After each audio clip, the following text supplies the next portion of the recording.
world currency. The New World Order. Those are the roots of trouble. I imagine that right now you're feeling a bit like Alice, tumbling down the rabbit hole. Let me tell you why you're here. You're here because you know something. What you know you can't explain, but you feel it. You felt it your entire life. That there's something wrong with the world. You don't know what it is, but it's there, like a splinter in your mind, driving you mad. It is this feeling that has brought you to me. This is your last chance. After this, there is no turning back. You take the blue pill, the story ends. You wake up in your bed and believe whatever you want to believe. You take the red pill, you stay in Wonderland, and I show you how deep the rabbit hole goes. All I'm offering is the truth, nothing more. For we are opposed around the world by a monolithic and ruthless conspiracy that relies primarily on covert means for expanding its sphere of influence, on infiltration instead of invasion, on subversion instead of election, on intimidation instead of free choice, on guerrillas by night instead of armies by day.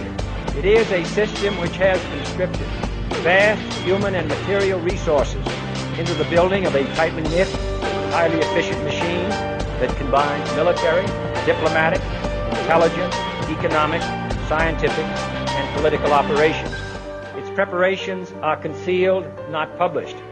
Its mistakes are buried, not headlined. Its dissenters are silenced, not praised. No expenditure is questioned, no rumor is printed, no secret is revealed. But I am asking your help in the tremendous task of informing and alerting the American people. And now, welcome to another episode of Down the Rabbit Hole. Here's your host from federaljack.com. It's Popeye. Ladies and gentlemen, welcome to another live edition. It is 4/22/214. That's right, April 22nd, 2014. Just figured I'd say it both ways in case people weren't sure. Anyway, okay, I'm in a mood tonight. I must say right off the bat, I'm in a mood tonight. There's a little bit of sarcasm and just coming right out of my pores. Maybe I might sound like a prick to some of the newer listeners that are like, wow, Popeye's never going to... I haven't heard him sounding like this. If after tonight you might think, wow, he's usually so nice. No, I'm kidding. You've all heard me before. No, but I do have a few things on my mind. I am in a bit of a mood today. A few things I'm going to be going over tonight. A few things I'm going to be ripping apart in the news. No guests, just me tonight. Although this week I would like you guys to make sure you tune in, and I'll let you know which night it's going to be. Probably Thursday or Friday. This week I'm going to air my interview with one of the other Canna moms. I still have one more to go to interview. So far you've heard Sierra and you've heard Renee. Next up is Giselle, and then there's Mo. So I have one more that I have to interview Mo yet, and then anybody else that knows anybody with children that are doing this with their kids, either healing their kids with cannabis or pushing for, like in Renee's case, where she's actually trying to change the law here in Florida so that her son could use cannabis because he could benefit from it. If you know anybody like that, email me, hit me up, and I will. If it's the real deal and it's something like this, I'll definitely give them some airtime. I'll interview them. I have no problems. I think it's very powerful when someone's mother sits down and tells you that cannabis is healthy and that cannabis is good for you and it could benefit you. I mean, look, too much of anything, I guess, could be a bad thing, right? But there's no outlaw on butter. There's no outlaw on milk or meat. Where's the war on heart disease? We have a war on drugs, but where's the war on heart disease? We lose more people each year to heart attacks and to heart disease than we do to drug overdoses, I'm willing to bet. Go look at the numbers. Because if it were that many people we were losing the drug overdoses each year, you'd know about it, trust me. We lose something like 300,000 or 400,000 people, if not more, to heart disease. What about cancer? Of course, a lot of these diseases, by the way, could be treated with cannabis. So it's kind of like this vicious cycle, you know what I mean? We have this vicious cycle. So, anyway, I have that going on this week. A bunch of different things. Recently, what was it, 420? A couple days ago, over in Colorado, and everybody was smoking out, partying, and having a blast out there. That's awesome. Good stuff. Good stuff. I'm sure the propaganda is going to be out in force afterwards. Oh my God, people could have died. There's already I saw a video piece. I guess it was an advertisement for a special that some local news agency out there is doing, and it was just ridiculous. Look, obviously there are forces at work that do not want it to be legalized in any way, shape, or form. It being cannabis. I could sit and read off a list of potential people that would be against it, higher up the echelon, but I think we all know. Locally, you have a lot of sheriffs, a lot of cops, a lot of prosecutors. They don't want you to take that away because that's their moneymaker. Let's be honest. There are cops that are real and say, look, this is a waste of time for us, and arresting somebody for a bag of weed is ridiculous when there's other bigger, badder crimes. But in some places, that's their bread and butter. It's like when I tell people that are here in Florida that either live here or they drive down to go visit in Florida, and they want to go down to the Keys, and they say, oh, I can't wait to go to the Keys for a day or two. I say, make sure you do 35. Why? My car can do 100 and blah, blah, blah. Well, that's great, but the speed limit for most of US 1 going through the Keys is 35 miles an hour. And let me tell you, if those cops catch you going 36, they'll pull you over. No leniency. And people will say, well, that's kind of being a dick. Well, that's their only source of revenue. Get it? When you have a police department or a bunch of prosecutors and judges who their source of revenue potentially is being taken away, don't you think those are going to be the very people that are against it? Of course. Of course.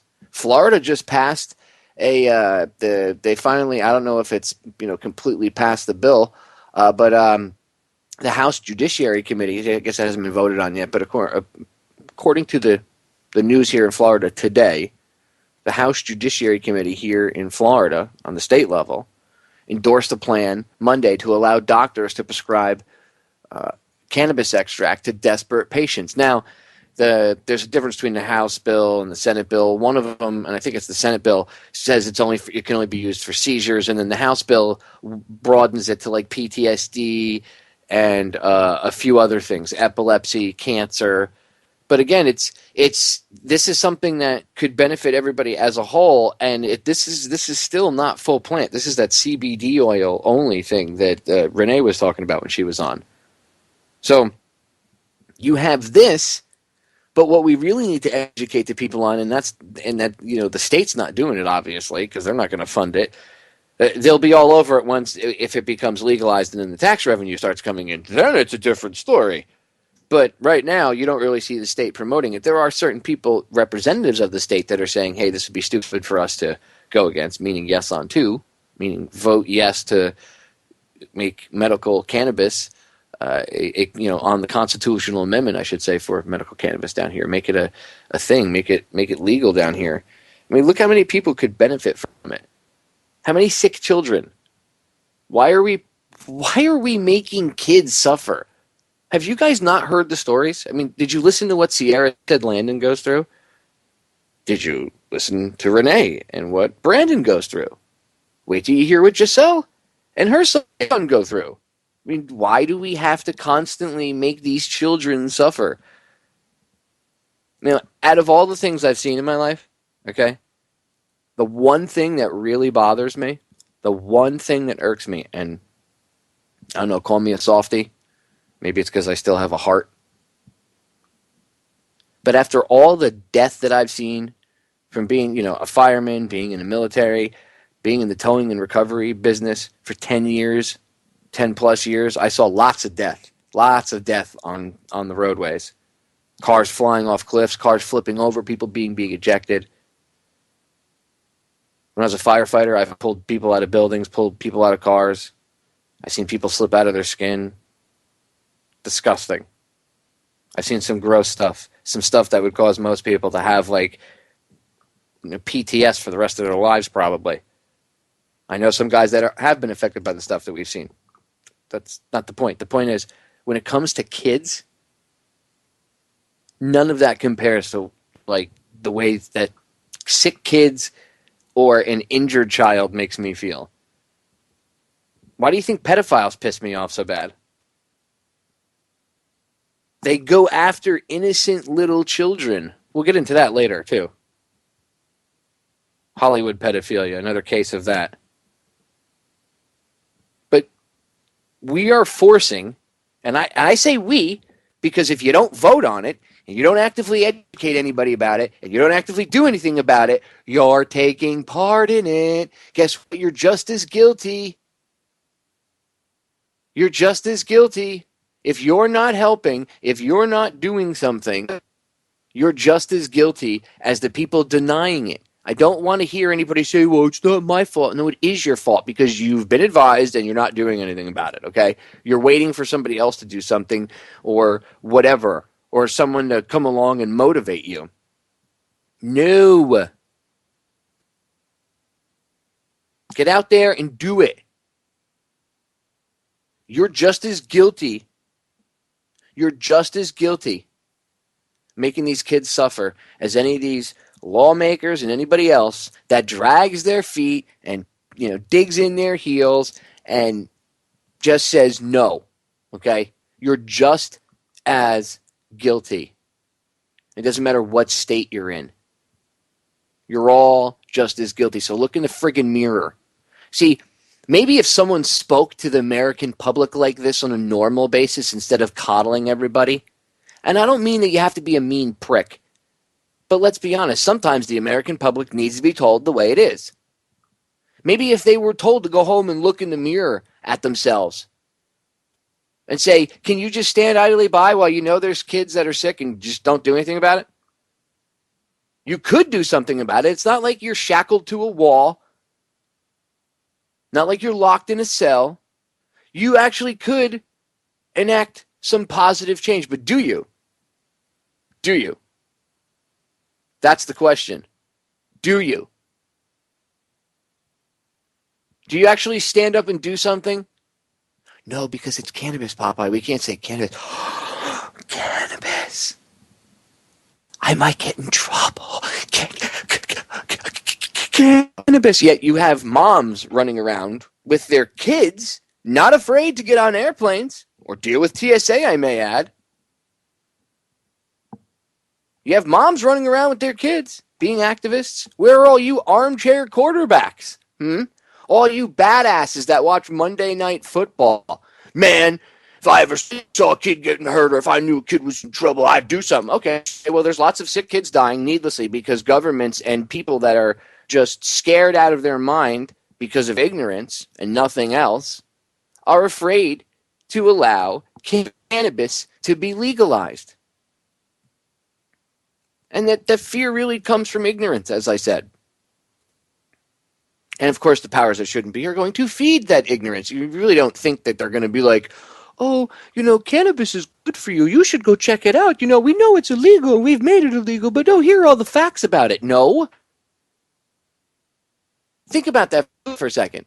They're the ones that made it illegal, and they're giving you their facts.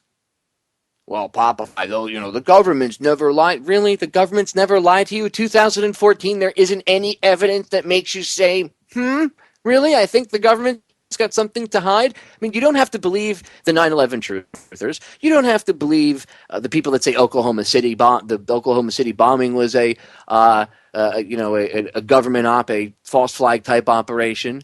You don't have to believe the conspiracy theorists. You don't have to believe the people that say there's chemtrails or geoengineering. No. You don't have to believe in that. You don't have to believe in people that talk about the occult.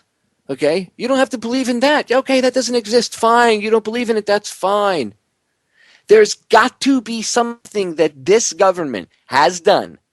It doesn't matter if it's your buddy Barack in the office or when Georgie Porgy Pudding and Pie was in office beforehand. There's got to be something that this government has done and continues to do that makes you see what's going on.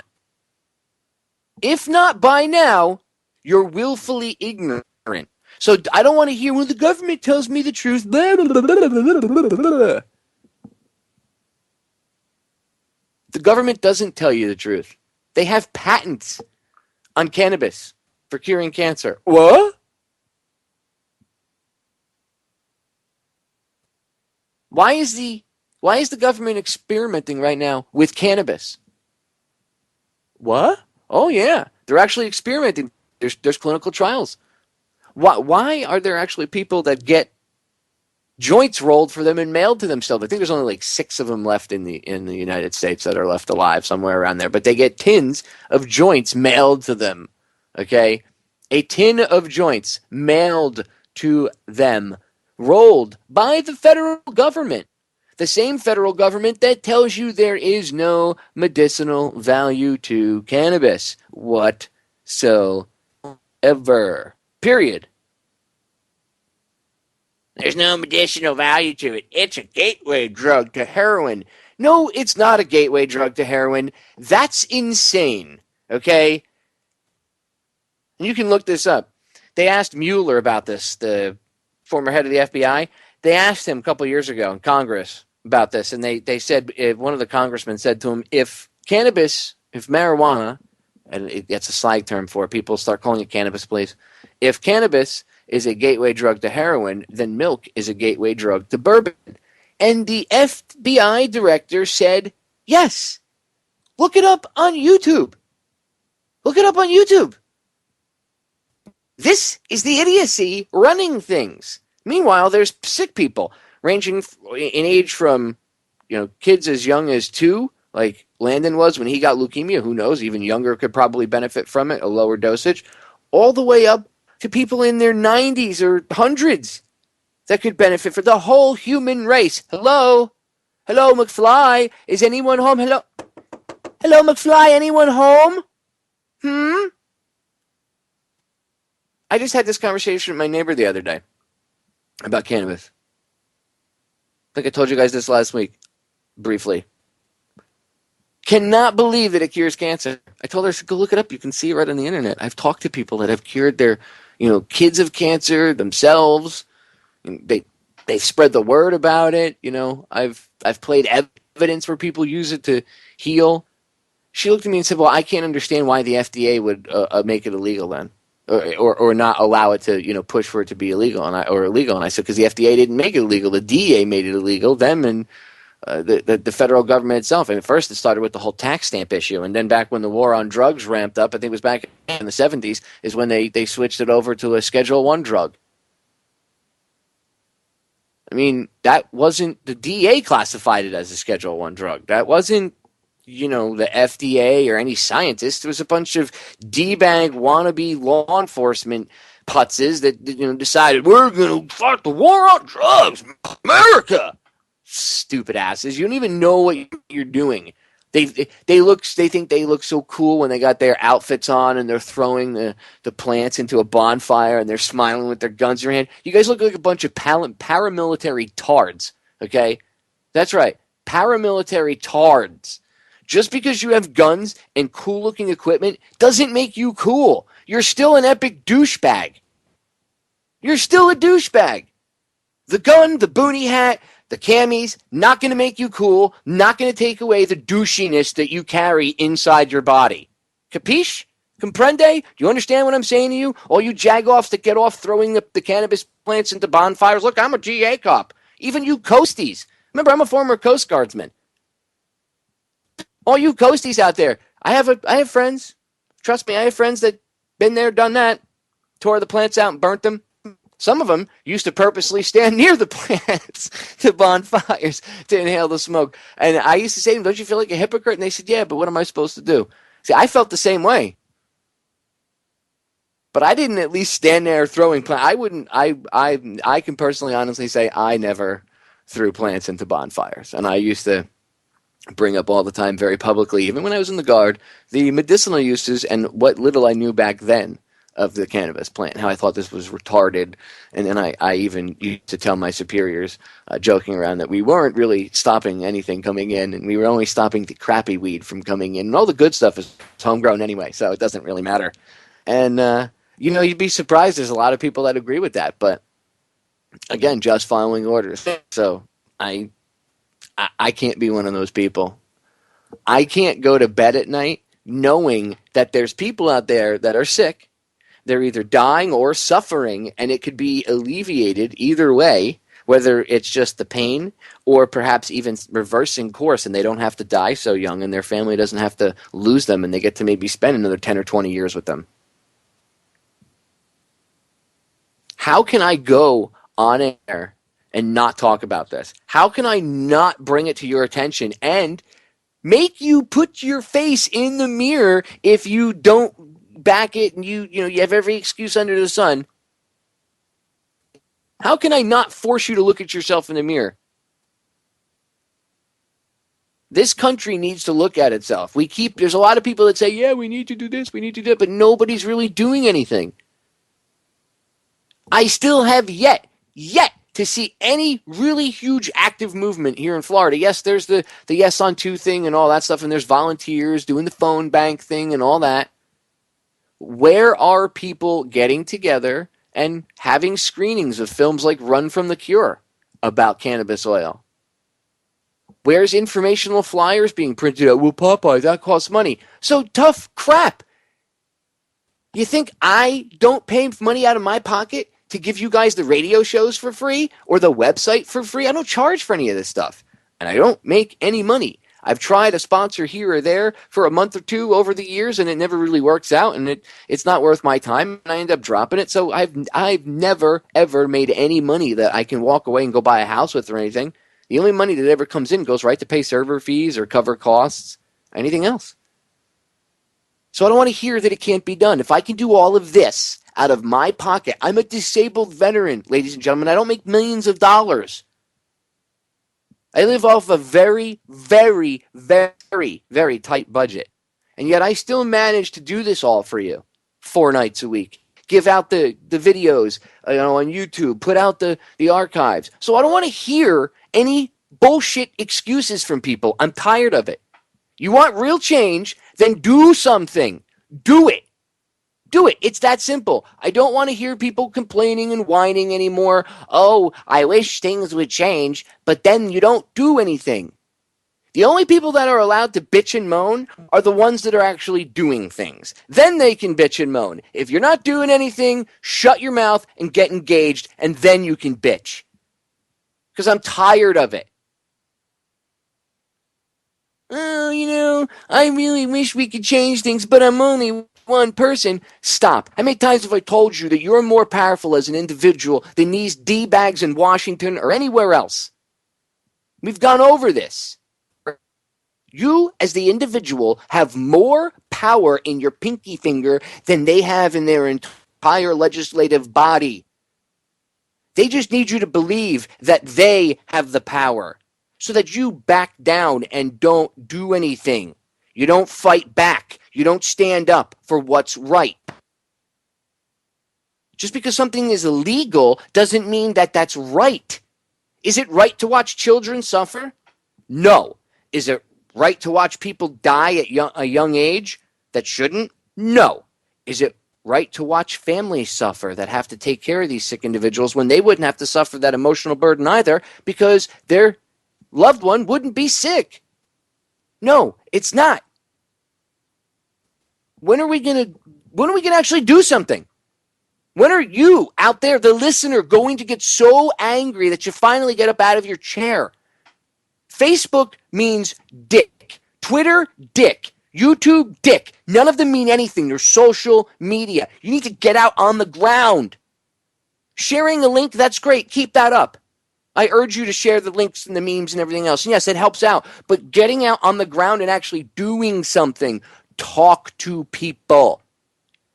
Sit down and talk to them. Talk to your grandparents, your mother, your father, your brother, your sister, your son, whoever, your daughter, your uncle, your aunt, your niece, your nephew. It does not matter. Your neighbor.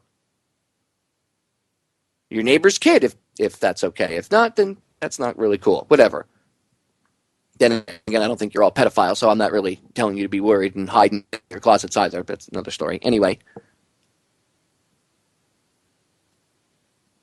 Get up and do something. Because I, for one, am tired of seeing these kids suffer. It absolutely breaks my heart to see these kids suffering. It breaks my heart to see anybody suffering, but children in general, in hurt, in need, or in distress like that, I mean, it doesn't throw me off my game. I'm actually 1,000% more on my game to make sure that I could do something to help them.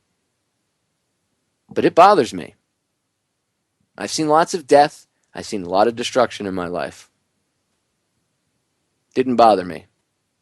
The stuff that bothers me are the kids. I may sound callous. I can deal with adults, even if they're young. If they're young adults, it sucks, and I might feel like, oh, that kind of blows. But they're adults, and in my mind, they're adults. My brain deals with it maybe differently than and other first responders, firefighters, cops, military might understand what I'm talking about. Adults are one thing, and I feel bad, but it's on a different level. Kids, there's no reason for it. None.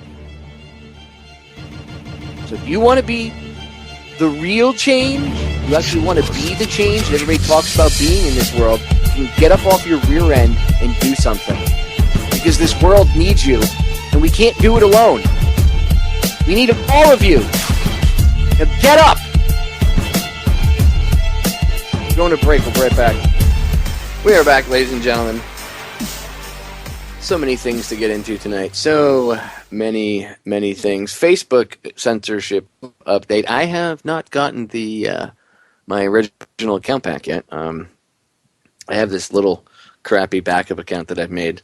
But yes, I have not gotten my other one back yet. So they have, so far, for the past week, I have been pretty stifled. And I know some of you, the last time I discussed this, might have heard me say, well, I'm not going to give them an ID. Well, I wouldn't. I wouldn't give them any real ID with my real, well, any ID with my real slave name on them, right? My legal name. But I do have a real ID with my name, as Popeye on it. And it shows that I'm a radio show host and a journalist. It's a press pass. And it's a real press pass. It's not some... not that any press pass is real press pass. There's no such thing as an issued press pass from the government, but it's a real press pass. It's not something that's fake. So I actually gave them a copy of my press pass. I sent them a JPEG image of my press pass 3 days ago, and I have yet to hear from them. So the other account is still on lockdown, and I am still in limbo. It's kind of annoying, a little bit frustrating, to say the least. Yeah, sometimes you just want to reach out and break things. So, there's your update. I haven't heard back from them in 3 days. I did message them earlier today and say, hey, last correspondence I had with you was 3 days ago, and I sent you a photo ID.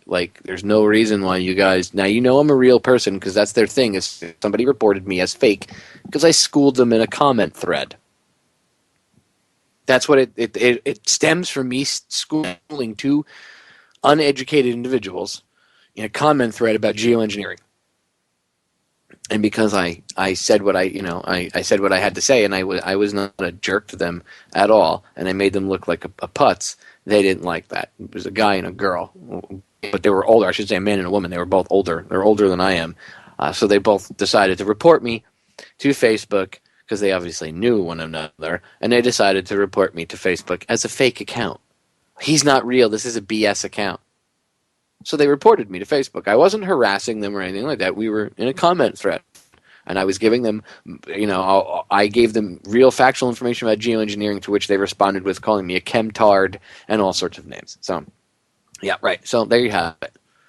There you have it. You can silence somebody that easily. Now, again, like I said the other night when I discussed this, now Facebook isn't the end-all be-all, but unfortunately, it is a very easy way to reach out to activists, reach out to people that you want to have on as guests. There's a lot of people, especially the older crowd, that they either have an email or Facebook, and in some cases, a lot of them have switched solely over to Facebook, because that's where, although I hate it and I don't use it for my own personal means, that's where a lot of people are.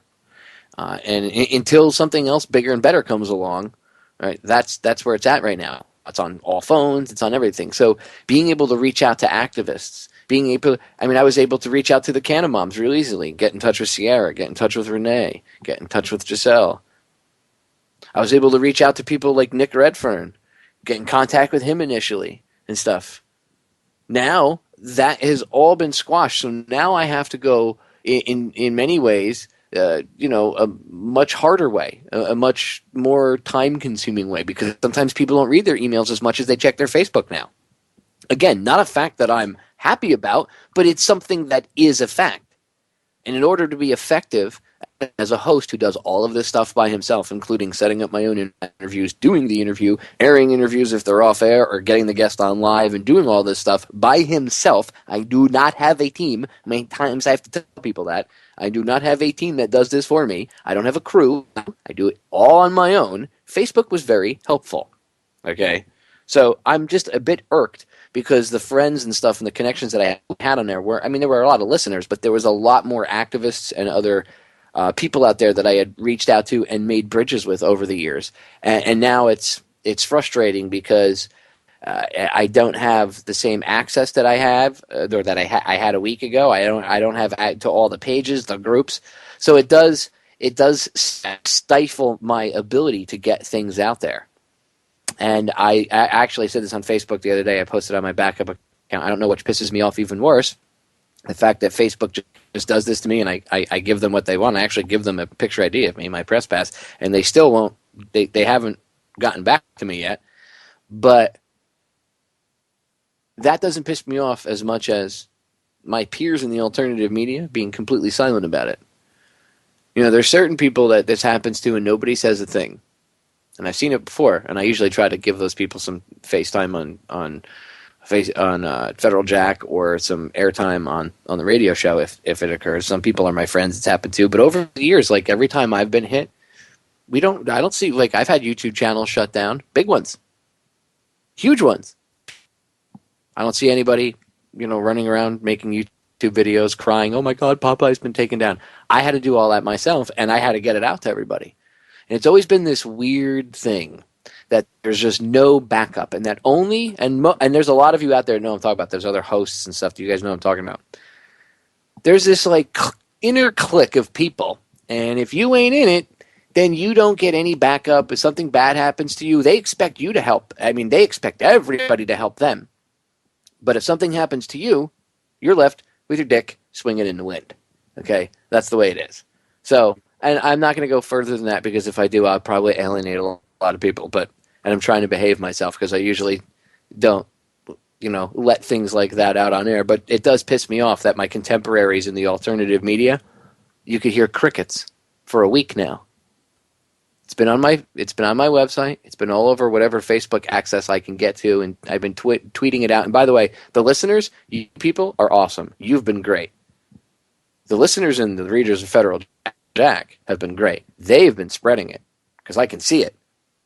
But I can see who hasn't been even talking about it. And look, I don't get me wrong, I don't expect to be big news, but 5 minutes of, hey, just to let everybody know, Facebook censoring Popeye, he does a lot of work, blah, blah, blah, blah, blah. I do a lot of work behind the scenes with stuff that nobody knows about, that I post things to pages and stuff that nobody knows it's me doing it. I don't ask for credit. Maybe that's my problem. Maybe I should run around with a bullhorn and a cape and pretending I'm God. Maybe that would get people's attention. Maybe then people would write story. Maybe my peers in the alternative media would pay attention once in a while when us, I guess, marginalized individuals get attacked. And then, by the way, I'm not alone. There's many other great, awesome hosts, bloggers, and writers and YouTubers that have had the same fate I have. And they get the same, marginalization.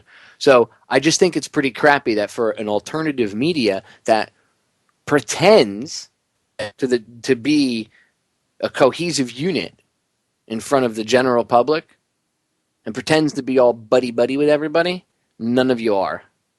You're all a bunch of sad sacks. And I'll leave it at that. And by the way, I'm like an elephant. I don't forget. So, Maybe one day you'll come knocking on my door when there's a storm, and I won't let you in. Sounds like a dick thing to say, but after doing this since 2007, it's 2014. So after 7 years of doing this and experiencing this repeatedly over and over and over again, to me it's kind of disrespectful because, I always show people their respect they're due by giving them a little bit of help when they need it. So to me it's a tad bit disrespectful, but that's okay. That's okay.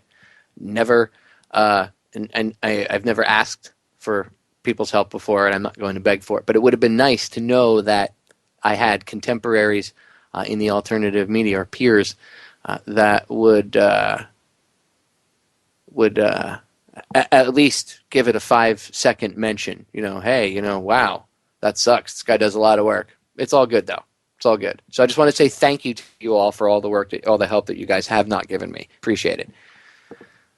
Anyway, I want to go on to a few different topics. I have a few different things I want to get into. One of them happens to be the rampant pedophilia, which I actually mentioned in the first segment briefly, the rampant pedophilia that I was talking about. Well, we know that there's rampant pedophilia all over this country. And I don't mean, oh my God, you have to be careful of Johnny next door. That guy could be a pedophile.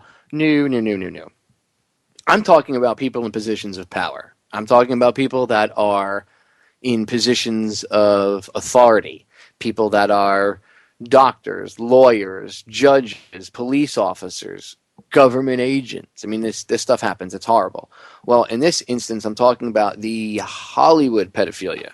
Now, this is a problem I've talked about before, and a lot of people say, oh, well, I don't really know of the problem, Hollywood pedophilia. Well, there's a huge problem. The problem is, part of the problem is that it's such a big problem, and it's so pervasive that it's a very well-known hidden secret that nobody talks about, but everybody knows is there, which, by the way, even if you're not doing it, but you know that there's rumors or more than rumors, you know that there's people that could say to you, oh no, I know this kind of sick stuff goes on or blah, blah, blah, and you don't do anything about it because you don't want to risk your Hollywood career, you're just as guilty as the person doing it. So if you know about that it's happening and you don't do anything to stop it, you're just as guilty and you're just as evil because you care more about yourself than you do about a child being victimized. Remember that.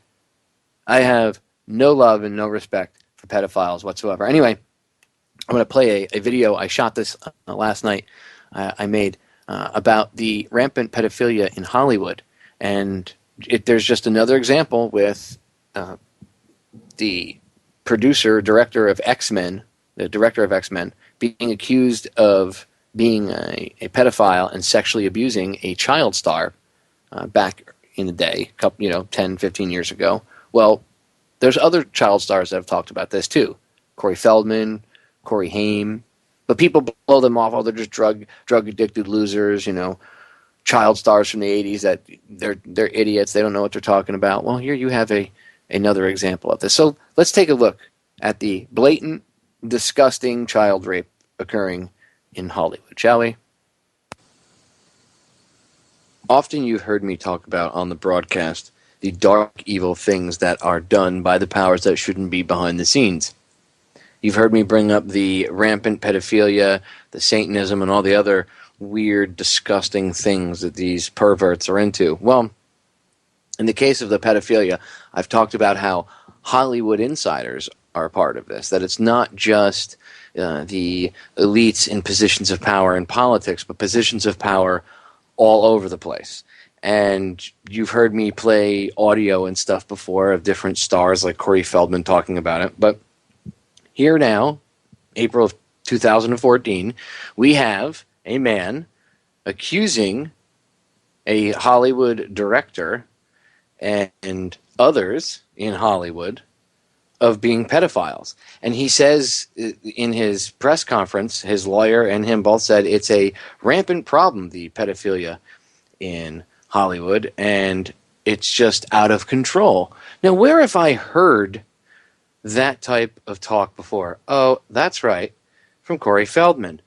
Where else have I heard about pedophilia in Hollywood?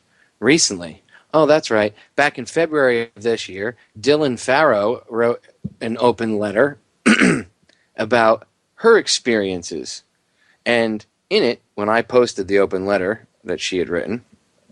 I posted a link up here at the top with an editor's note, and I put, this serves as another example of the rampant pedophilia in Hollywood and the fact that people just ignore it like it's not there. Hollywood's biggest secret that everyone knows but won't talk about. Let's not forget what child actor Corey Feldman had to say about Hollywood's pedophilia problem. And then I put a link to the video, and just to prove that it's a real problem, I actually posted it in full at the bottom down here. Let's listen for one quick second what Corey Feldman had to say. Now remember, you have another child actor who's in his 30s right now coming forward and saying he was raped by not only the director of X-Men, but other people, other Hollywood moguls. Keep that in mind, and let's listen to what Corey Feldman had to say. And I'm going to let the video pick up from the beginning. It's about 3 minutes, but I want to let it pick up from the beginning just in case people aren't familiar with Corey Feldman. They'll get a good idea of who he is, and then you get to hear what he has to say. Let's listen. Corey Feldman has no idea what it's like not to be famous. He was just 3 years old in this McDonald's commercial. McDonald's gift certificates. I literally was famous before I knew my own name. His roles defined the 80s. Goonies. This was my dream, my wish. Stand By Me. You call my dad Looney again, and I'll kill you. License to Drive. The only difference between you and that greaseball is that he has a license and you don't. Films that propelled him into the spotlight for his entire youth. But being famous so young, he says, caused serious damage to him and his friends. Do you feel like you missed out on a normal childhood? What childhood? I don't know what that means. A lost childhood and a loss of innocence. He blames the adults, not just those looking to profit from charming children, but also some with far more sinister motives. I can tell you that the number one problem in Hollywood was and is and always will be pedophilia. That's the biggest problem for children in this industry. The casting couch even applies to children. Oh, yeah. Not in the same way. It's all done under the radar. Nobody talks about pedophilia. It's the big secret. And it's widespread? Oh, yeah. I was surrounded by them when I was 14 years old. Surrounded. Literally. Didn't even know it. It wasn't until I was old enough to realize what they were and what they wanted and what they were about and the types of people that were surrounding me till I went, oh my God, they were everywhere like vultures. Vultures who Feldman says abused him and his best friend, the late child actor Corey Haim, his co-star in The Lost Boys. Well, what happens if my mom is dating the head vampire? Feldman says the trauma of that pedophilia contributed to Haim's death. There's one person to blame in the death of Corey Haim, and that person happens to be a Hollywood mogul. And that person needs to be exposed, but unfortunately I can't be the one to do it. But the person that knows who did it and knows who he is watching right now, I guarantee you. Yeah. Intriguing. Yeah. There was a circle of older men that surrounded themselves around this group of kids. And they all had either their own power or connections to great power in the entertainment industry. Feldman won't name names. And he admits his friend had a struggle with addiction, which he says was a mechanism to cope. I'm going to pause it for a second. One problem I have is the fact that he won't name names. He should name names. Like, dude, you're beyond, your career is done, just name the names. Other kids shouldn't suffer because you won't open your mouth about who is actually doing it. At least he's opening his mouth and telling the truth, but I still think he should name names. With his demons. It was a symptom. It was a symptom, correct. Are we in it? In 2008, the two Coreys confronted each other on their reality show about the dark past they shared. You let me get around in my life, man, raped, so to speak, when I was about 14 and a half, and I'm saying this right now. What'd you do, man, when you saw that going down when I was 14 to me?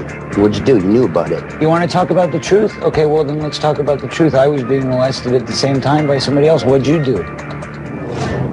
You know, there's a lot of good people in this industry. But there's also a lot of really, really sick, corrupt people in this industry. And there are people in this industry who have gotten away with it for so long that they feel they're above the law. And that's got to change. That's got to stop.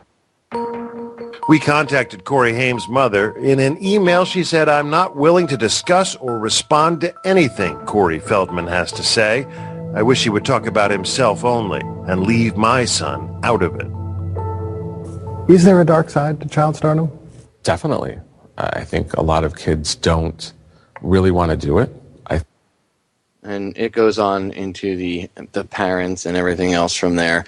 But you just heard him say that pedophilia, this is a former child star, not one of these reporters looking into it, not a stupid talking head that's on CNN, not some bogus investigator sent out, which if the pedophilia ring is that big, that it has people that high up in power, don't you think there's connections to the government? Because there's obviously government pedophiles that are in a big connected ring.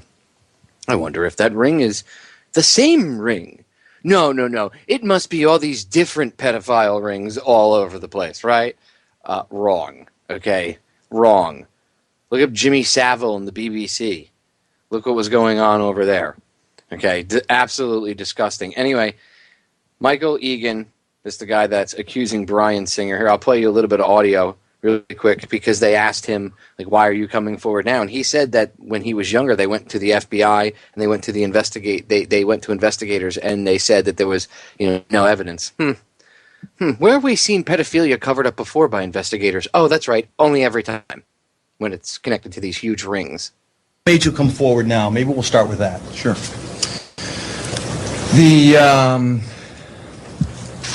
I turned it in when I was a kid. My mom turned it in to the authorities. We were living here in Los Angeles. Turned it in, and what happened was basically it fell on deaf ears. I mean, we didn't get anywhere. And then I basically buried it in me as deep as I possibly could. I developed a problem with drinking, and to numb that pain for years.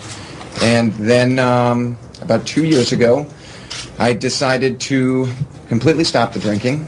And 11 months ago, I walked into my first trauma therapy.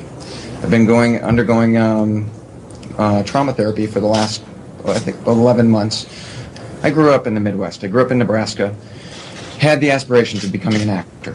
Then was advised to move to Los Angeles. Moved to Los Angeles and continued to pursue my dream of being an actor. And went to a private school here in Los Angeles. At the time was called San Fernando Valley Professional School. Very small school. I believe there were 4 children in my grade. One of them was Chad Shackley's younger brother, and became close friends with him. Had me over to the house of where these perpetrators in this ring kind of basically started. They'd pull me away for their threat sessions and tell me they have gaydar, they have this. At the end of the day, if you don't keep the members of this group happy, we control Hollywood, we can eliminate you, we will eliminate you. Threat after threat after threat. At the house it was, I've had drugs put in drinks, I had liquor poured down my throat from being... where there were rules in the house of no swimsuits, no clothes out by the pool area. I was raped numerous times in that house by numerous individuals, various types of sexual abuse, all throughout that house. It was just something, you were like a piece of meat to these people, and they'd pass you around between them. It was, if I could define what that house was, it's evil. There you have it, ladies and gentlemen. If he could define what that house was and what he went through, it would be evil. Evil, ladies and gentlemen. So, here you have another former child star coming out and telling you just heard Corey Feldman first, then you heard from the accuser himself. Sounds similar, huh? Oh, I'm sure they're all just making it up for money, Popeye. These guys are loser actors and they need money now. Right, sure.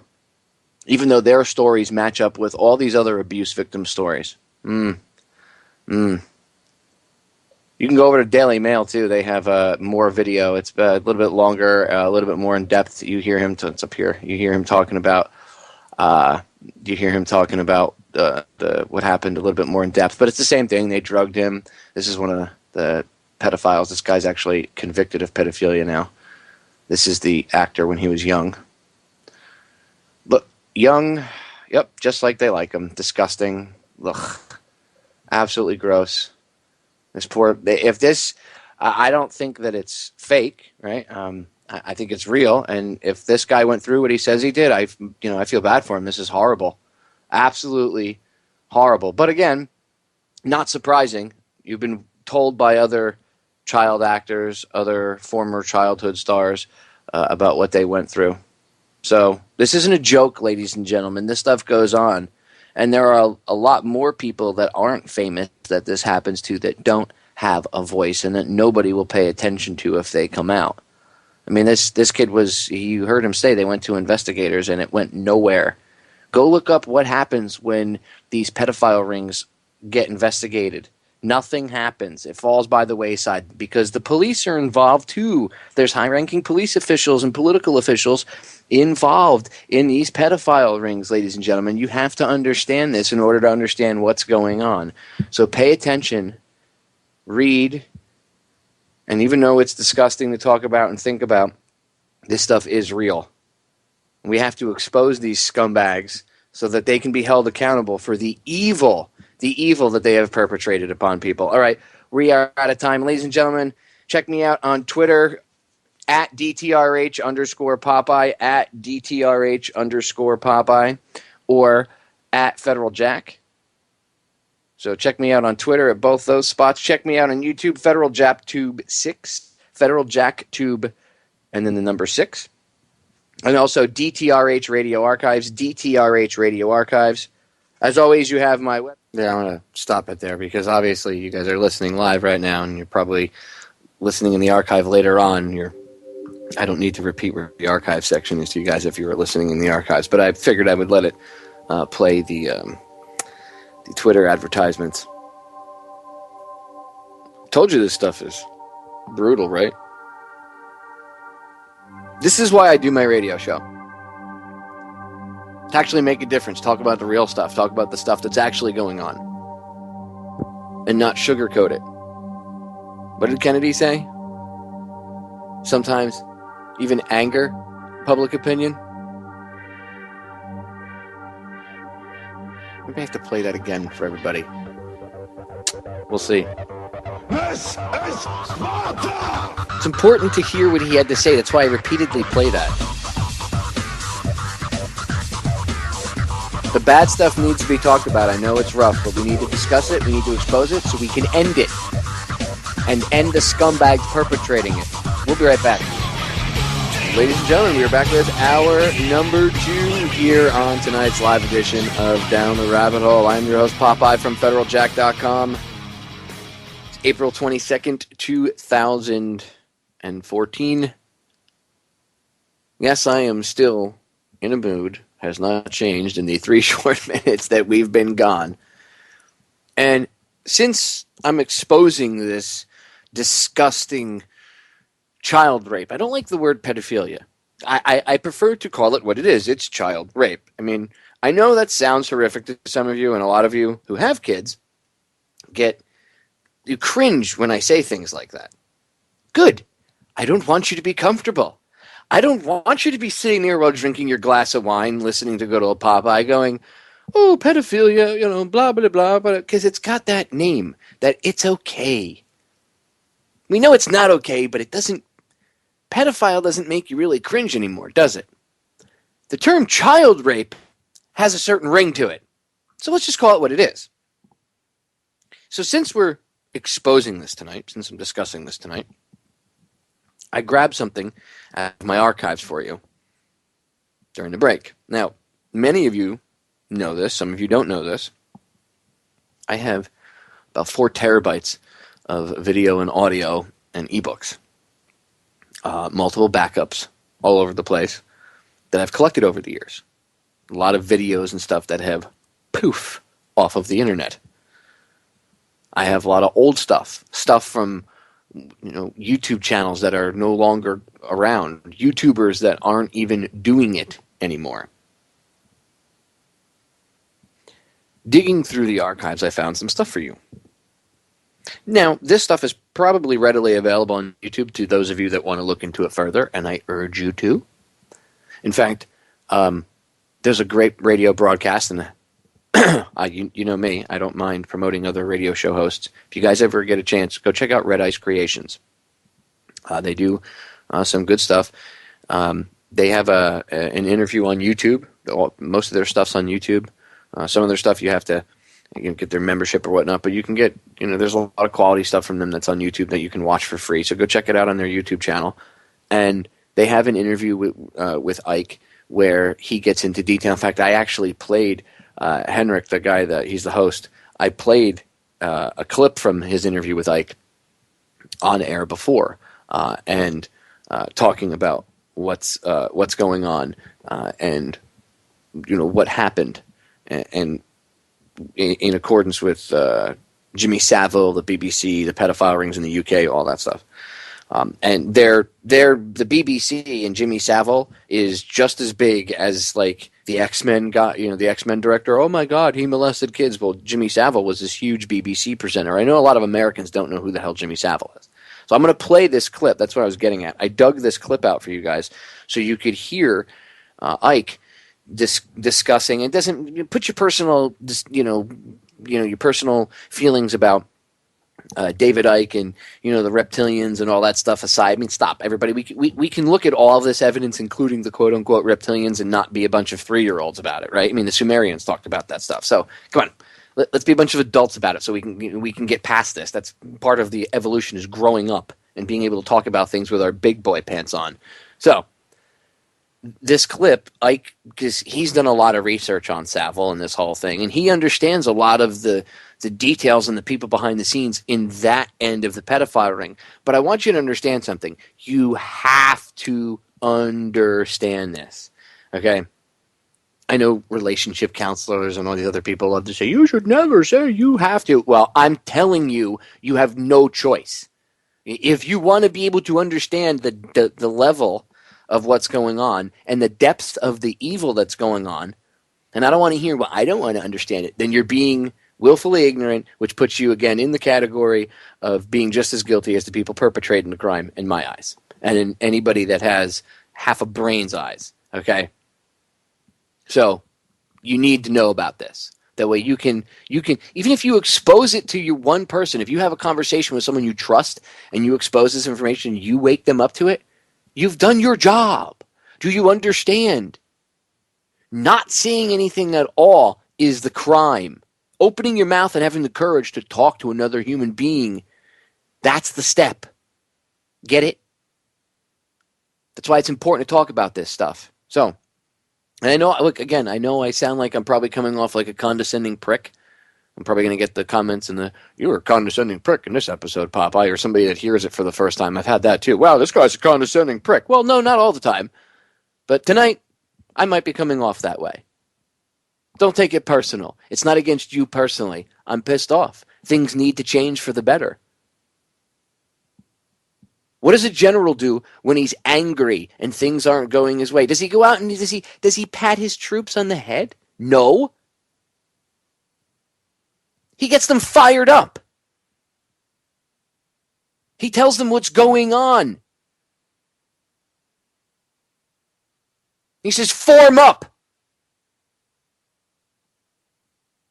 About face and go kick some MFing ass. Got it? That's what I'm trying to do with you. I'm not trying to berate you at all. I'm trying to get the fire lit under your asses. So don't take what I'm saying personal and get all butthurt about it either. Okay? I'm trying to be your drill instructor for the evening. That's my job. That's why I come on air. I don't come on air to glad hand you. I come on air to speak to you like adults. To speak to you one-on-one, straight up, like we're all equal. I'm not better than you at all. So don't think that either. Don't think that I'm trying to come at you from that position either. I'm not better than any of you. We're all on the same damn team.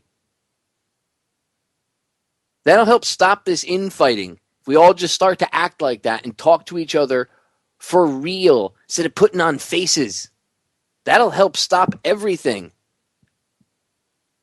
course, that's what the powers that shouldn't be don't want. They don't want open communication, but that's a whole nother side rant. Anyway, getting back into the rampant pedophilia in Hollywood, I want to play this clip for you of Jimmy Savile, okay? It's important that you hear this. Well, it's not really of him. It's of Ike talking about him. But it's important that you hear this. It's important that you hear the truth. And this stuff is connected to the royal family. And Ike talks about it. You'll hear people like Lord Mountbatten and stuff mentioned. He gets into who he is. Listen to me. If you want to understand at least the level of the pedophilia and stuff like this, the stuff I'm talking about, a good book, a couple good books. And you can actually go back in my archives and listen to this. It's in, I think it's from around September. It could be even further back. It might even be back into like June. You have to go. It's on the, you can either look in, it's 2013. It's between like June and December of 2013, we'll say.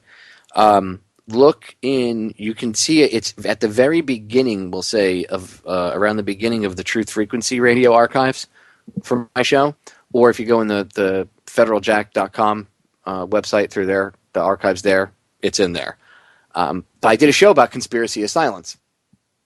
And I actually played this movie, and I'm going to do it again. I'm just going to air it again because you can't air this audio enough. I actually cleaned it up because the audio, the video was it was a documentary exposing what was going on that was made, and it was memory hold, and this lone VHS copy seemed to make it out of the destruction bin, and it got transferred to the internet, but because of the damage to the tape, it was it was kind of a crappy copy.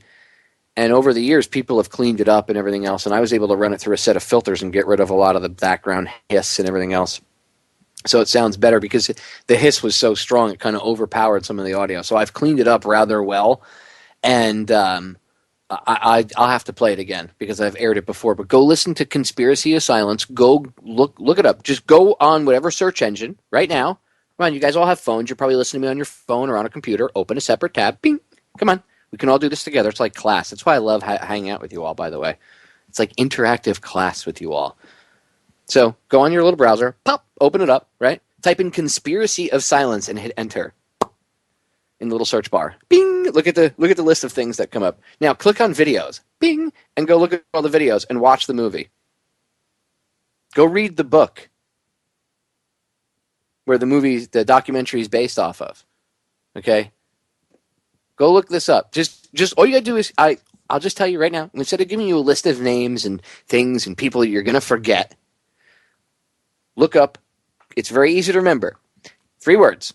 Conspiracy. I'm sure you can all remember that word. If you're tuned into my broadcast, you can definitely remember the word conspiracy. Conspiracy of, very simple, conspiracy of silence. Something you'll never hear come out of my mouth.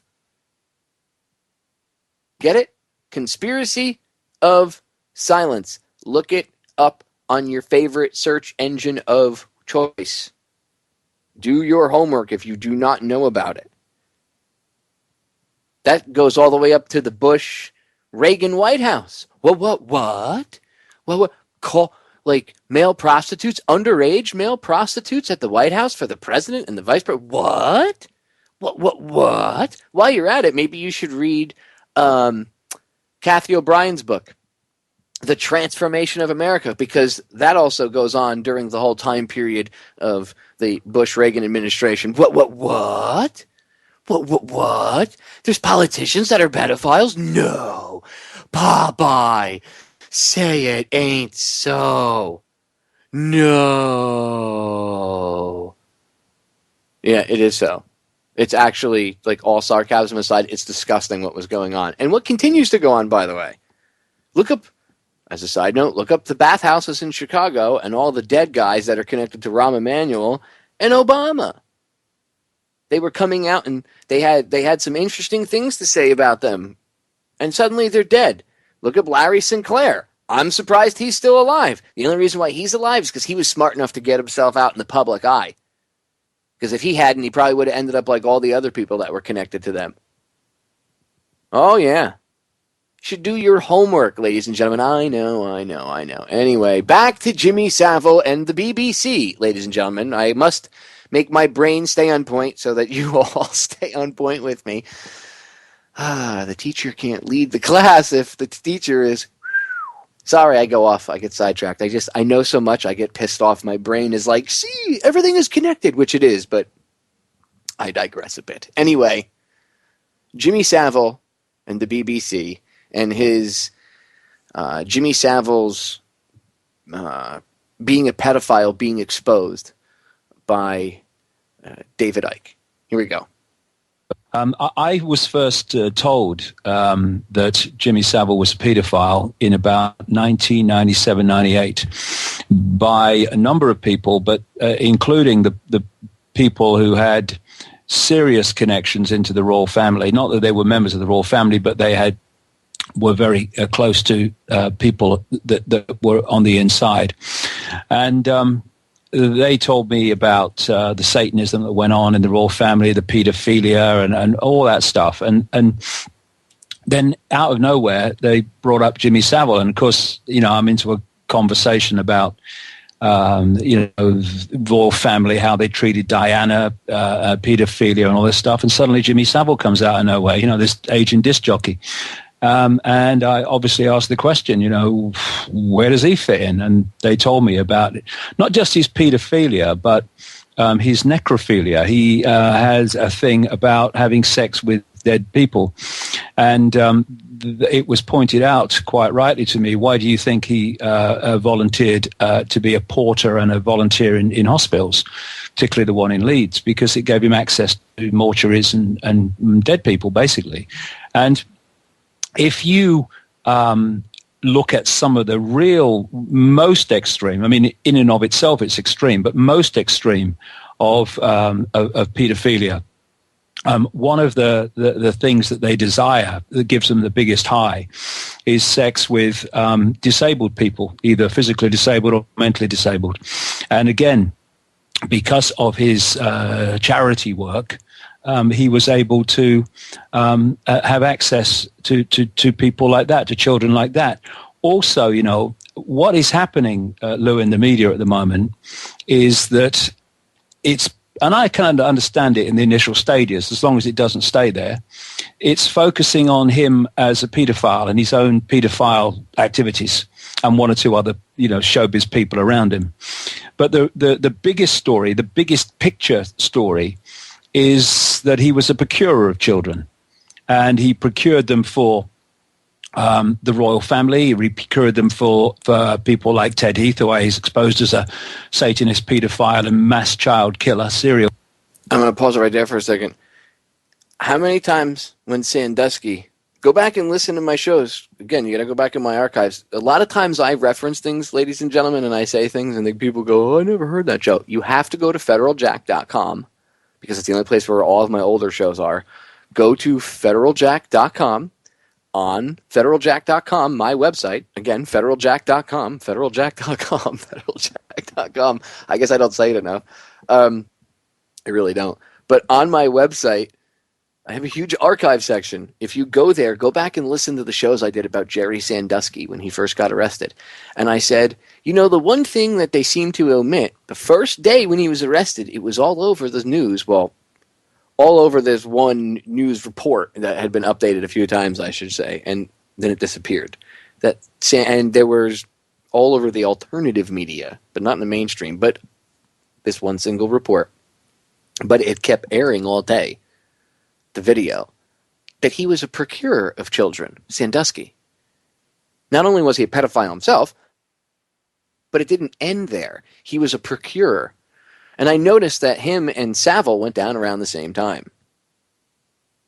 Interesting how Savile was dead, but Sandusky wasn't. But it's interesting how the procurers of the children are thrown under the bus. It's almost like they keep them at a certain distance, like a buffer zone. Where have I seen that before? Oh, that's the way they run their secret societies, with little buffer zones, where there's only this core little group of the elite, where it's actually a secret society inside of a secret society. So, I mean, is it a surprise that some of these very same members of these secret societies also use that same security protocol with their procurers of children? Because the procurers of children are in these secret societies with them. Oh, it goes deep, ladies and gentlemen. It goes very, very deep. I could do a whole week's worth of broadcasts on this subject alone. But I wanted to throw that in there because he had mentioned how he not only was he a pedophile, but he was also a procurer of the children. Same thing with Sandusky. By the way, they're all connected. Just if you're not clear on that, they're all connected. The pedophile rings over in the UK are connected to the big ones connected here. Oh, you don't think so? You think there's just random pedos here and random pedos there, and they just all happen to be in positions of power? Bullshit. They're connected. Go do your work. No sugarcoating tonight, ladies and gentlemen. I'm being hardcore. I told you I'm being your friggin' drill instructor tonight. I'm making you look at it because I'm tired of sugarcoating it. I'm tired of seeing little kids being victimized by perverted psychopaths. Okay? I already volunteered to be the hangman. You all know. We bring them to justice collectively, properly, whatever. I hate the word collectivism, but you know what I mean. We bring them to justice properly, and I will volunteer to be the hangman.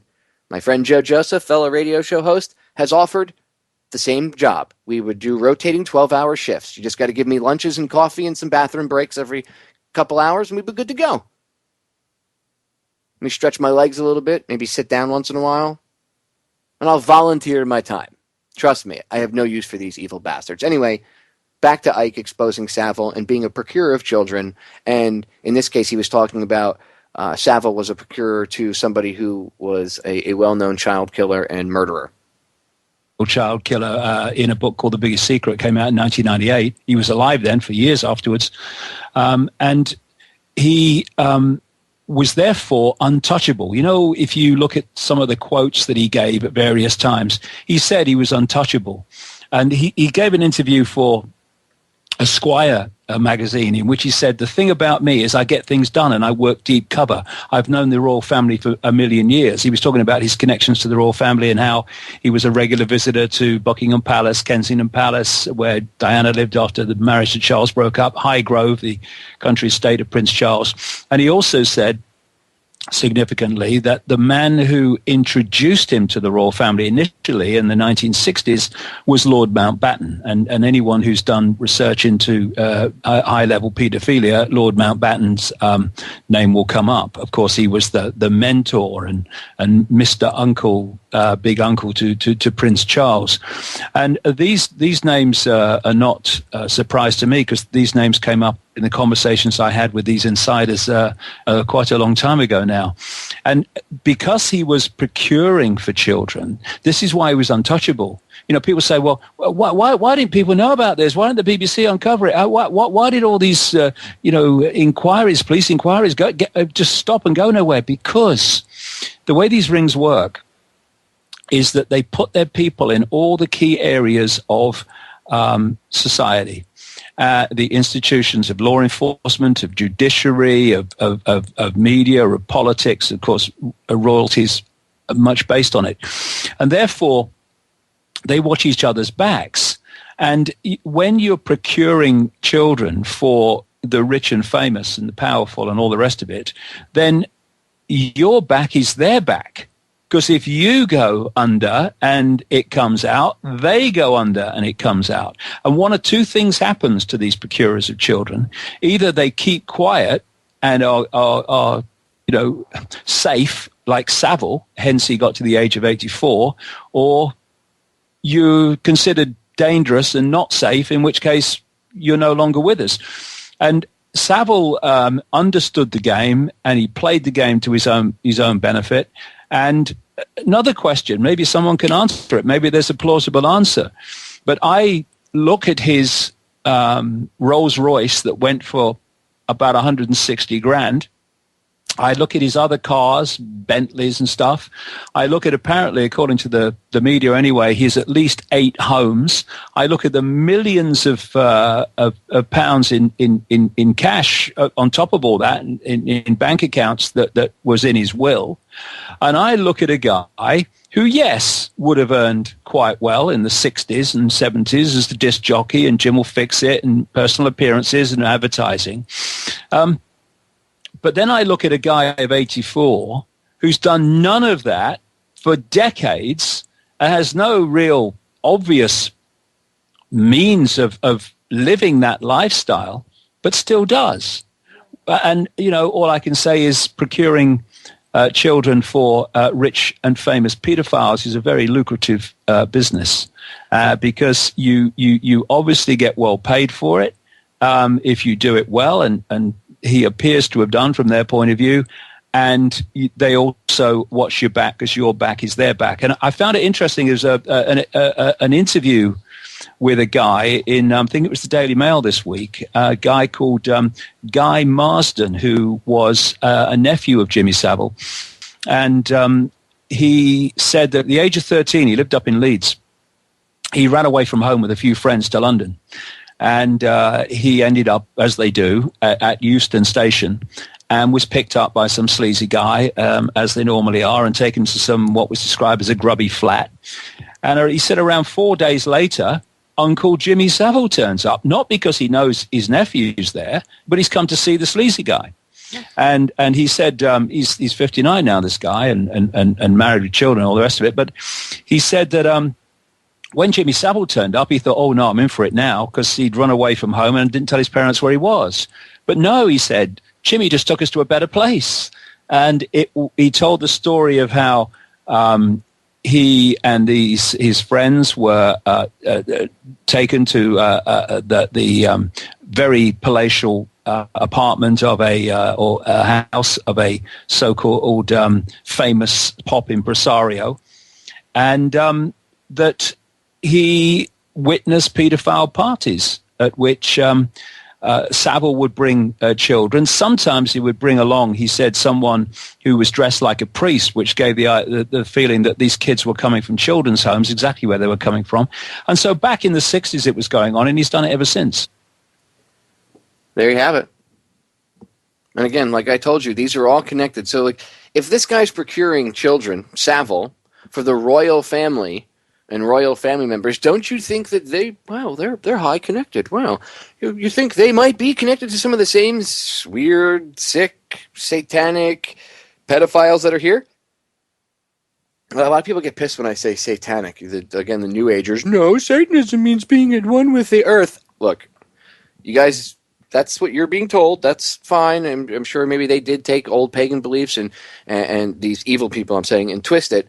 But the Satanism I'm discussing are the people that are like Church of Set type individuals, people like Aquino, people that I've played the audio before where they're literally trying to invoke Tiamat, and while they're invoking Tiamat, they're praying to the Anunnaki, Enki, Lord Enki.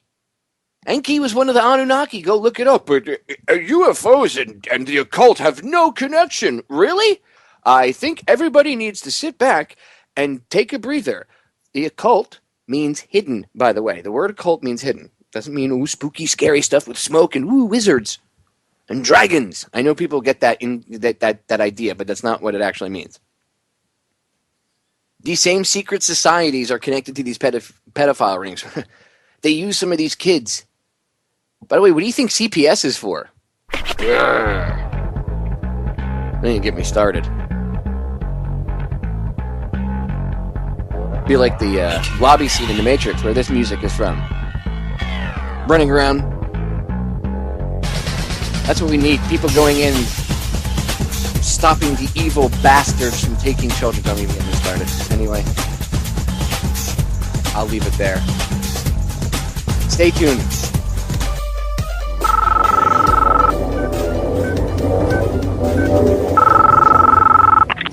I know you're out there.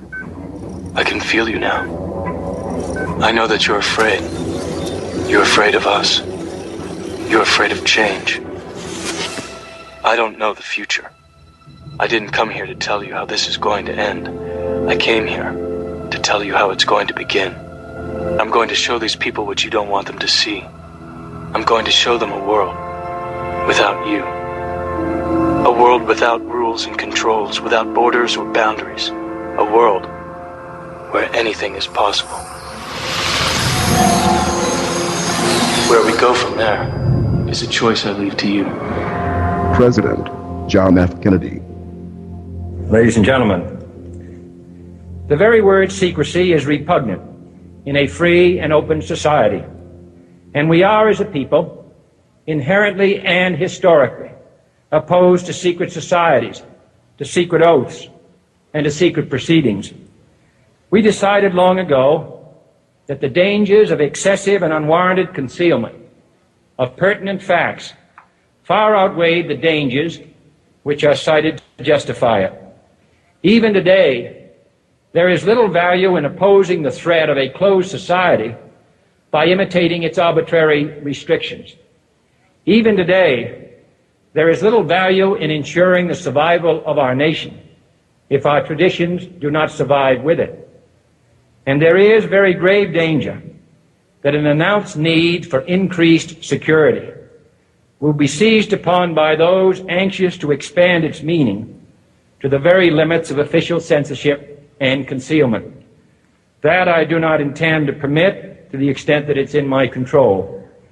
And no official of my administration, whether his rank is high or low, civilian or military, should interpret my words here tonight as an excuse to censor the news, to stifle dissent, to cover up our mistakes, or to withhold from the press and the public the facts they deserve to know. For we are opposed around the world by a monolithic and ruthless conspiracy that relies primarily on covert means for expanding its sphere of influence, on infiltration instead of invasion, on subversion instead of elections, on intimidation instead of free choice, on guerrillas by night instead of armies by day. It is a system which has conscripted vast human and material resources into the building of a tightly knit, highly efficient machine that combines military, diplomatic, intelligence, economic, scientific, and political operations. Its preparations are concealed, not published. Its mistakes are buried, not headlined. Its dissenters are silenced, not praised. Its dissenters are silenced, not praised. Its dissenters are silenced, not praised. No expenditure is questioned, no rumor is printed, no secret is revealed. No president should fear public scrutiny of his program, for from that scrutiny comes understanding, and from that understanding comes support or opposition, and both are necessary. I am not asking your newspapers to support an administration, but I am asking your help in the tremendous task of informing and alerting the American people. For I have complete confidence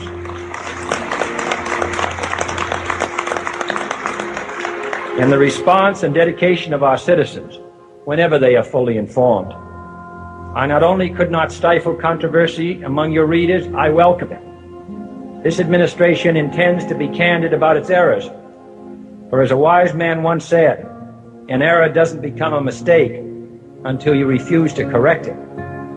We intend to accept full responsibility for our errors, and we expect you to point them out when we miss them. Without debate, without criticism, no administration and no country can succeed, and no republic can survive.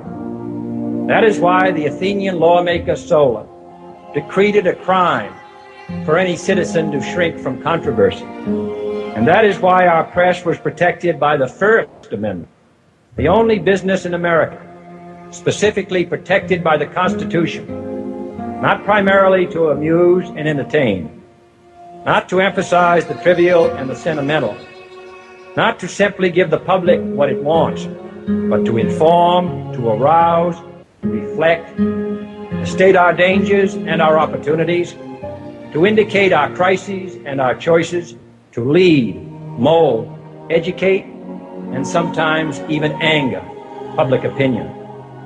This means greater coverage and analysis of international news, for it is no longer far away and foreign, but close at hand and local. It means greater attention to improved understanding of the news, as well as improved transmission. And it means, finally, that government at all levels must meet its obligation to provide you with the fullest possible information outside the narrowest limits of national security.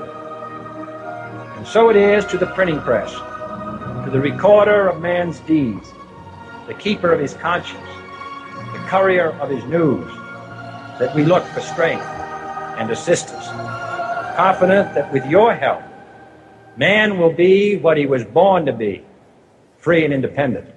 Either we heal as a team, or we're going to crumble.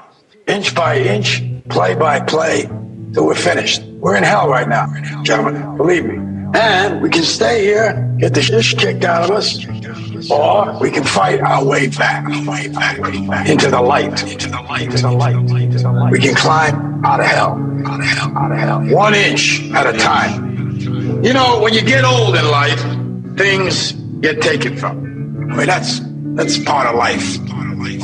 But you only learn that when you start losing stuff. You find out life's this game of inches. So is football. Because in either game, life or football, the margin for error is so small. I mean, 1/2 a step too late or too early, and you don't quite make it. 1/2 second too slow, too fast, you don't quite catch it. The inches we need are everywhere around us. Hell yeah. They're in every break of the game, every minute, every second. On this team, we fight for that inch. On this team, we tear ourselves and everyone else around us to pieces for that inch. We claw our fingernails for that inch. Because we know when we add up all those inches, that's going to make the fucking difference between winning and losing. Between living and dying. I'll tell you this, in any fight, it's the guy who's willing to die who's going to win that inch. And I know if I'm going to have any life anymore, it's because I'm still willing to fight and die for that inch. Because that's what living is. The 6 inches in front of your face. Now I can't make you do it. You gotta look at the guy next to you. Look into his eyes. Now I think you're gonna see a guy who will go that inch with you. You're gonna see a guy who will sacrifice himself for this team because he knows when it comes down to it, you're gonna do the same for him.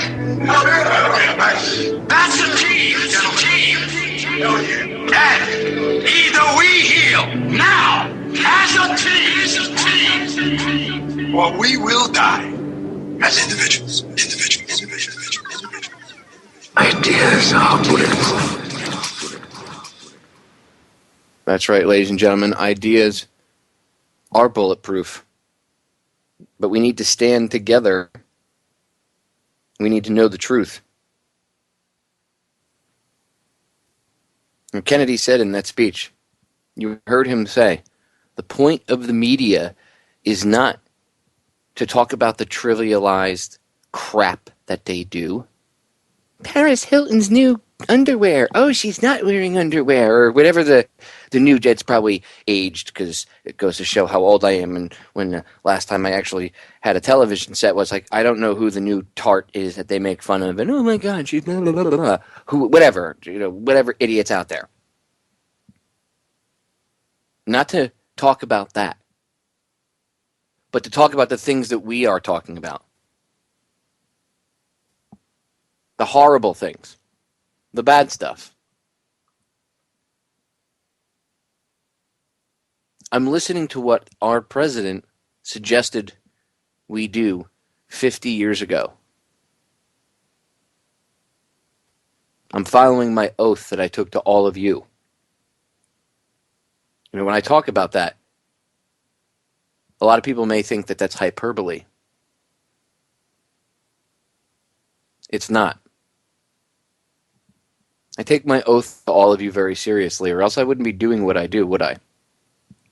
I wouldn't be discussing this. I'd be talking about other things. I probably wouldn't even be doing this, right, if I didn't take my oath seriously. But when I actually took that oath, see, I already had the drive in me that I wanted to save the world. I just didn't know how, right? Young and ready to save everyone. That's why I was a firefighter. Here I'm actually making a difference. Not that I didn't save people's lives and stuff, but I'm actually making a bigger difference. A much larger one. You can too. It doesn't have to be me by myself. Every single one of you can do it. But I take my own seriously. That's why I do what I do. That's why I play that clip. That's why I put that together for you. See, it tells you a story, doesn't it? It tells you a brief story. First, you have the warning to the powers that shouldn't be that these people are about to hear something that you're not going to like. I'm going to show them that you have no power, that the real power lies within them. Because after all, that is the message of the first Matrix. And if you want to understand the Matrix in detail, go watch the Matrix Decoded, the Matrix Trilogy Decoded over on federaljack.com. I did a show with Mark Passio about 2.5 hour, almost 3 hour show about breaking it down and explaining in detail what it is. But you too can be Neo, ladies and gentlemen. That's the whole point. Like Morpheus says to Neo, he's talking to him about the Matrix and the rules of the Matrix and being inside of it and the woman with the red dress. Neo looks to him and says, "Are you trying to tell me that I can dodge bullets?" Morpheus turns to him and says, "No, Neo, I'm telling you that when you're ready, you won't have to. A capiche? You're all Neo. As soon as you see the code, as soon as you see the Matrix for what it is, those agents and their bullets now don't have that power that they did over you." Now, honestly, yes, I don't think you can put your hand up and stop real bullets in midair, but you know what I'm talking about. It's a metaphor. You have more power than the people that are in charge. That's why they have to have bullies with guns and badges, ladies and gentlemen. That's why they have to have people that have an IQ of 100 or below that are willing to bully people and enslave their fellow humans and just be an all-around D-bag.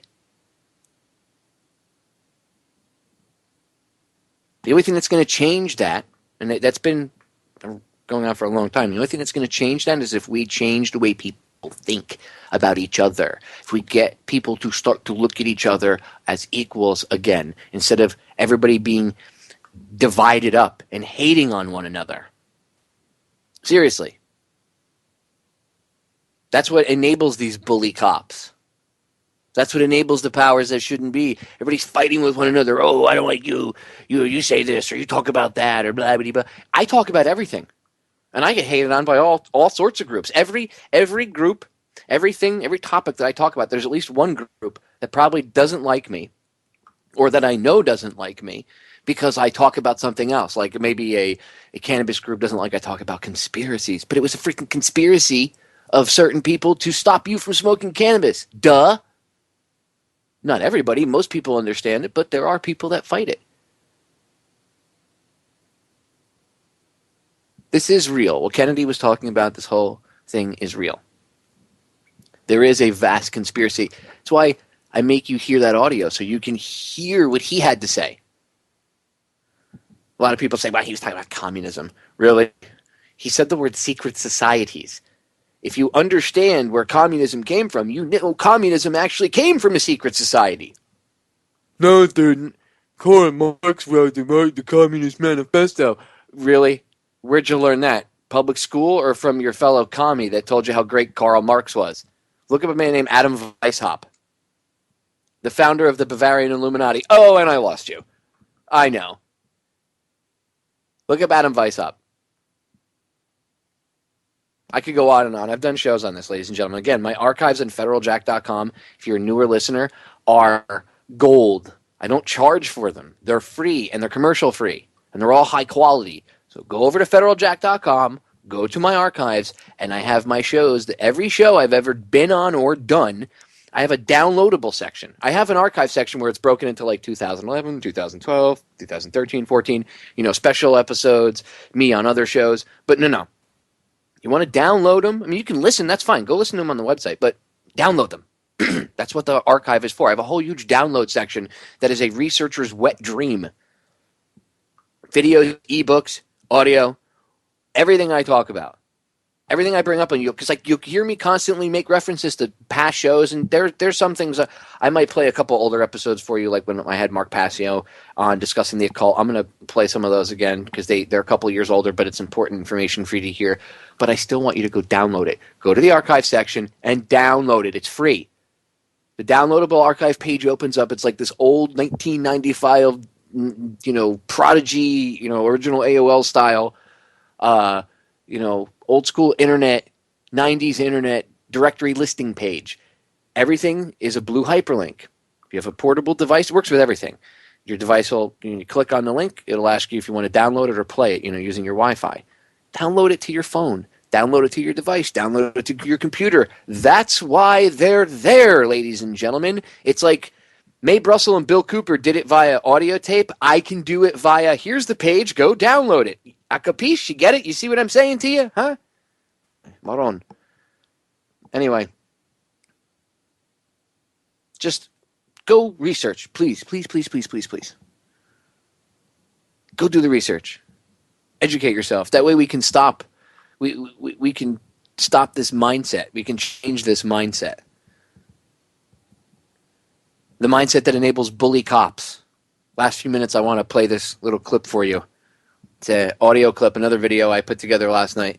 All my videos that I do like this, the screen capture type videos, and then where I'm giving commentary and stuff, they're always available on my YouTube channel, Federal Jack Tube 6. Federal Jack Tube and the number 6 over on YouTube.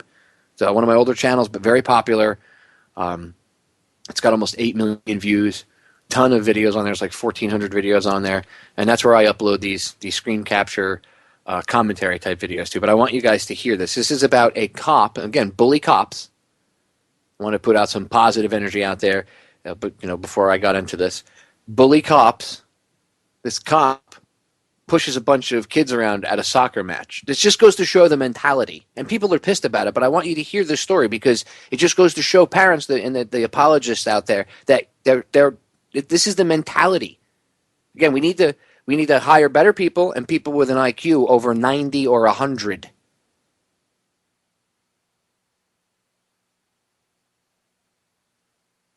The police are going to investigate. Sure, the police are going to investigate. I wanted to show you this really quick. It's just another example of when people say to me, Popeye, you're constantly picking on cops and you only show the extreme examples of bad ones, but there's way more good ones than bad ones. No, that used to be the case, and unfortunately that's not the case. I wish it wasn't so. I really wish it wasn't so, but I've talked about this on air before, so here we go. Crazy cop starts kicking, tripping, and shoving multiple high school kids at a soccer match. The guy just, for whatever reason, there's actually, they don't name the cop, which obviously they should. Well, no, that's not right, Popeye. Why? He's a public servant on the public dole. It's not like he's a private employee and you have to worry about privacy issues. He's a cop. You wear a badge with a name tag. Guess what? There's no privacy to be expected here. Check this out really quick. Check this video out. Vandergrift High School winning their first soccer state championship ever. Look closely. You can see what appears to be a police officer tripping and pushing celebrating students as they rush onto the field after the win. Good evening. Our Lindsey Bramson has been digging into this, and you found out they're already investigating this guy now. That's right, Dave. That's what a spokesman for the Georgetown Police Department tells me. Now, I'm told parents emailed police first thing this morning, letting them know what had happened. Look at this video again. You see the students rush the field after the big win. All of a sudden, you see a Georgetown police officer in uniform stick his leg out and trip a high school student. He then tries to trip another student. Then watch this. This YouTube video shot by a student at the game shows one of them limping off the field. But it doesn't stop there. You then see the officer push 2 other girls off the field. Tonight, we spoke with the 15-year-old student who watched all of this happen while shooting it on his phone. I think that he should have used better judgment. And next time, once again, we're high schoolers. We're nothing more than that. We're just trying to have some fun after our team won. Now, we reached out to Georgetown police. While they couldn't speak with us on camera today, they did give us this statement saying Georgetown administrators have taken the information and will be forwarding it to Internal Affairs for review and investigation. Georgetown police is not yet releasing any information on who the officer is, Dave. However, we're being told that more details will be released on this tomorrow. Just another example of how, no, they do not care, ladies and gentlemen. Let's see what the comments say. This is me looking at the comments raw with you. Let's see. Oh, look. See, some of them are pretty smart in here. Wow. Wow. Oh, this one's right on point right here. Yep. The one that I highlighted in the video and I said this one's on point right here. Cops are assholes. True. Unfortunate, but true. Yep. People sharing it. Good. I was hoping that they wouldn't be all apologetic for the police officer because there's no reason. It's not like they were rioting. The kids rushed the field. Does there look like a mob of kids here at all? Really? Does there look like a mob of kids? No.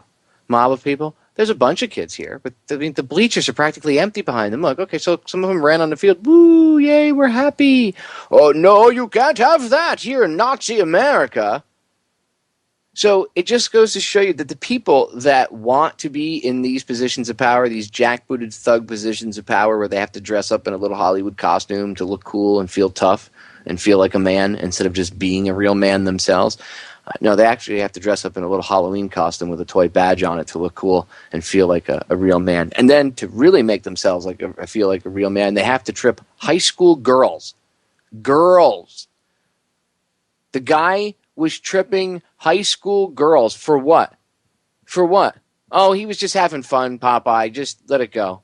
Right? Because there's always an excuse with the apologists. Oh, he was just nothing. There's no excuse for this. This goes to show you. Okay, this just goes to show you the mentality of the people that want to do this job. The mentality of the people that want to be jackbooted thugs. They want to be the dogs of the New World Order, the lapdogs. Disgusting. Officer trips and pushes students after a soccer match for no reason. We need to change the way these thugs think. Maybe perhaps we should have higher standards for people that wear uniforms. Maybe that's one way to solve the problem. Look at the training that they're being given by DHS and everybody else, but also perhaps maybe hold these people, these little officers right here, to a higher standard. Perhaps. Maybe have people with better morals and higher IQs in these positions, perhaps. Yeah, I think that's a better way to look at things. Perhaps we don't need this many people in these positions all over the place because this just goes to show you this is out of hand. There was no security threat here. What do we even need this guy here for? Go out in the parking lot. Do some traffic directing or something where you'd be useful. Unacceptable, ladies and gentlemen. Need to stand up and get pissed about this. Check me out over on... And that's right. You do need to get mad about it. People need to get angry. Doesn't mean go run out in the streets and be stupid, okay? And start mouthing off the cops and giving them the finger and everything else. That's just being dumb. Be proactive about it. First of all, maybe you have a police officer in your family. Try to engage them in conversation. I know a lot of people that are awake that do that, and their family members just argue with them. Look, I have those family members too. I get it. I know. But don't stop. Maybe you can find someone that they respect that you can wake up. Maybe that's their ticket. Maybe that's the key to opening that door. You got to think. Got to think outside the box, ladies and gentlemen. That's how we're going to win this. Make no mistake, we are in a fight. We are in a battle. A lot of people say, well, I really wouldn't classify it as a battle. Oh, we're in a battle. We're in a fight to change the hearts and minds of people. Myself, my goal is to get a lot of you to believe in love again. That's one of the things I try to push on here. Why? Why? Am I some sappy romantic that sings love songs on air for 2 hours and plays, love music? No, that's not what I'm talking about. True love in your heart for one another. See, if we can get that again, we'll all be unstoppable. If I can get you to love the people that you dislike right now, or at least look at them with a little less hatred in your heart, I'm doing something right. We have to balance it out, ladies and gentlemen. You need a little bit more love out there, less hate. That'll bring us back together. Stop the division. We're out of time. As I always say to you every night, the solutions to our problems are an inside job. I love you all. Signing off. I'll see you all again live tomorrow night. Till then, Semper Paratus, Semper Fi. I'm out of here.